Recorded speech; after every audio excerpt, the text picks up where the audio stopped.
ఇక్కడ ఉన్న ఈ ఫోటోని కేవలం ఒక కాఫీ డబ్బాతో తీశారని చెబితే మీరు నమ్మగలరా? నమ్మడం కొంచెం కష్టమే అయినా ఇది అక్షరాల నిజం. ఈ చిన్న పరికరాన్నే మనం పిన్ హోల్ కెమెరా అని అంటాం. ఇది కేవలం ఒక చిన్న రంధ్రంతో పనిచేస్తుంది.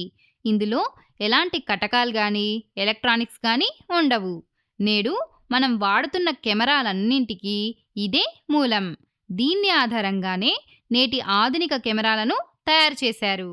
ఇక్కడ ఉన్న ఈ రెండు అట్టెపెట్టెలు కలిపి ఒక పిన్ హోల్ కెమెరాను తయారు చేస్తారు. ఇది బయటి పెట్టె. ఇందులో ఉన్న ఈ చిన్న రంధ్రాన్ని చూడండి. ఇదే పిన్ హోల్. కాంతి ఈ రంధ్రం గుండానే లోపలికి వెళ్తుంది. ఇది లోపలి పెట్టె. ఇందులో ఉన్న ఈ తెల్లటి భాగమే మన తెర, స్క్రీన్. అక్కడే ప్రతిబింబం ఏర్పడుతుంది. వీటితో కెమెరాను సిద్ధం చేయడానికి మనం చేయాల్సిందల్లా ఈ లోపలి పెట్టెను బయటి పెట్టెలోకి జరపడం. అంతే, మన పిన్ హోల్ కెమెరా తయారైపోయింది. సరే, ఇప్పుడు మనం దీన్ని పరీక్షిద్దాం. ఇక్కడ చూడండి, ఈ చీకటి గదిలో ఒక కొవ్వొత్తుంది. దాని ముందు నేను ఈ పిన్ హోల్ కెమెరాను ఉంచాను. ఇప్పుడు నేను నా ఫోన్ కెమెరాను ఆ రంధ్రం వైపుకు జరుపుతున్నాను. చూడండి, తెర మీద కొవ్వొత్తి ప్రతిబింబం ఏర్పడింది కదా. ఇది చిన్నదిగా, స్పష్టంగా, తలక్రిందులుగా ఉంది. ఎంత ఆశ్చర్యకరంగా ఉంది కదా. కేవలం ఒక రంధ్రం ద్వారా ప్రతిబింబం ఏర్పడుతోంది.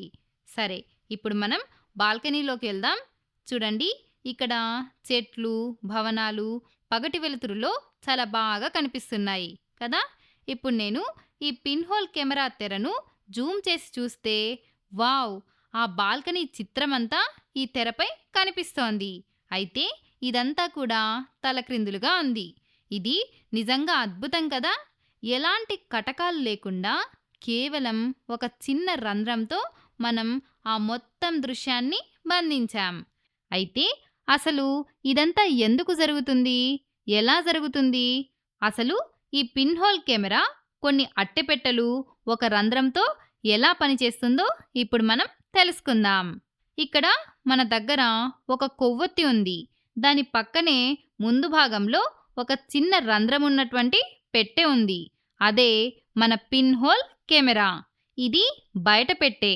దీనికి చిన్న రంధ్రం, పిన్ హోల్ ఉంటుంది. ఇది లోపలి పెట్టె. దీని లోపల ముందు భాగంలో ఒక తెర ఉంటుంది. అంతే, ఇందులో ఎలాంటి ప్రత్యేకమైనటువంటి భాగాలు లేవు.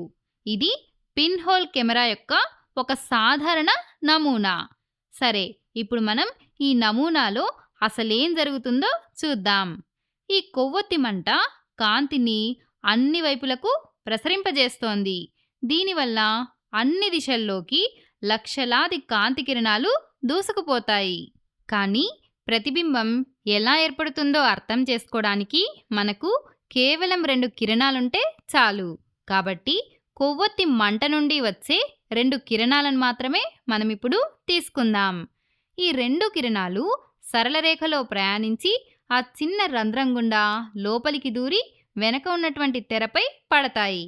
కాంతి ఎల్లప్పుడూ సరళ రేఖా మార్గంలోనే ప్రయాణిస్తుంది.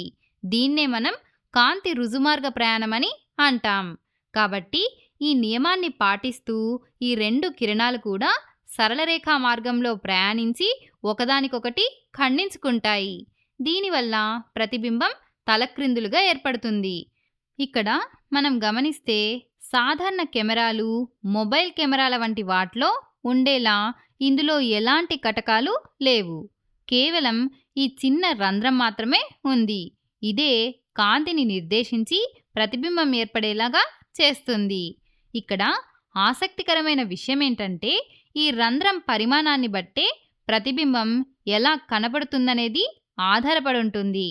ఈ రంధ్రం గనక మరీ చిన్నదిగా ఉంటే ప్రతిబింబం చాలా స్పష్టంగా ఉంటుంది. కానీ తక్కువ కాంతి లోపలికి వెళ్ళడం వల్ల అది కాస్త మసకగా కనిపిస్తుంది. ఒకవేళ రంధ్రం పెద్దదిగా ఉంటే ప్రతిబింబం కాంతివంతంగా ఉంటుంది, కానీ కొంచెం అస్పష్టంగా కనబడుతుంది. అలాగే మనం ఈ లోపలి పెట్టెతో అంటే మన తెరతో కూడా కొద్దిగా ప్రయోగాలు చేస్తే ప్రతిబింబం పరిమాణాన్ని కూడా మార్చవచ్చు.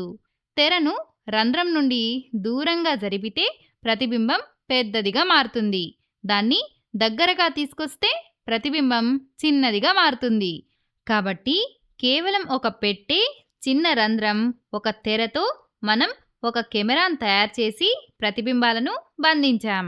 సరే, ఇప్పుడు మనం పిన్ హోల్ కెమెరాలో అసలు ప్రతిబింబం ఎలా ఏర్పడుతుందో తెలిపేటువంటి ఒక కిరణ చిత్రాన్ని గీద్దాం. కిరణ చిత్రం అంటే ప్రతిబింబం ఎలా ఏర్పడుతుందో అర్థం చేసుకోవడానికి మనం కాంతిని సరళ రేఖలుగా సూచించేటువంటి చిత్రం. చూడండి, ఇది మన కెమెరా అమరిక. ఇది దానికి సంబంధించిన ద్విమితీయ రేఖాచిత్రం. ఇది బయటి పెట్టె, అలాగే ఇది లోపలి పెట్టె. ఇక్కడ మన ప్రతిబింబం ఏర్పడే తెర ఉంది, అలాగే ఇక్కడ మన పిన్ హోల్ ఉంది. ఇప్పుడు ఈ రంధ్రం గుండా పోయేలా ఒక నిర్దేశక రేఖను గీద్దాం. దీన్నే ప్రధానాక్షమని అంటారు. వస్తువు, ప్రతిబింబం మరియు కిరణాలు అన్నీ ఒకే సరళ రేఖపై ఉండేలా చూసుకోవడానికి మనం ఈ ప్రధానాక్షాన్ని ఉపయోగిస్తాం. ఇప్పుడు మనకు ఒక వస్తువు కావాలి. ఇంతకు ముందు ఉదాహరణలో మనం కొవ్వొత్తిని తీసుకున్నాం, కాబట్టి ఇప్పుడు కూడా అదే కొవ్వొత్తిని తీసుకుందాం. అయితే ఇక్కడ మనం ఒక రేఖాచిత్రాన్ని గీస్తున్నాం, కాబట్టి ఇక్కడ వస్తువును ఒక బాణం గుర్తులా గీద్దాం. అలాగే ఈ బాణం పైభాగాన్ని, అంటే వస్తువు పైభాగాన్ని ఏ అని, కింది భాగాన్ని బి అని అందాం.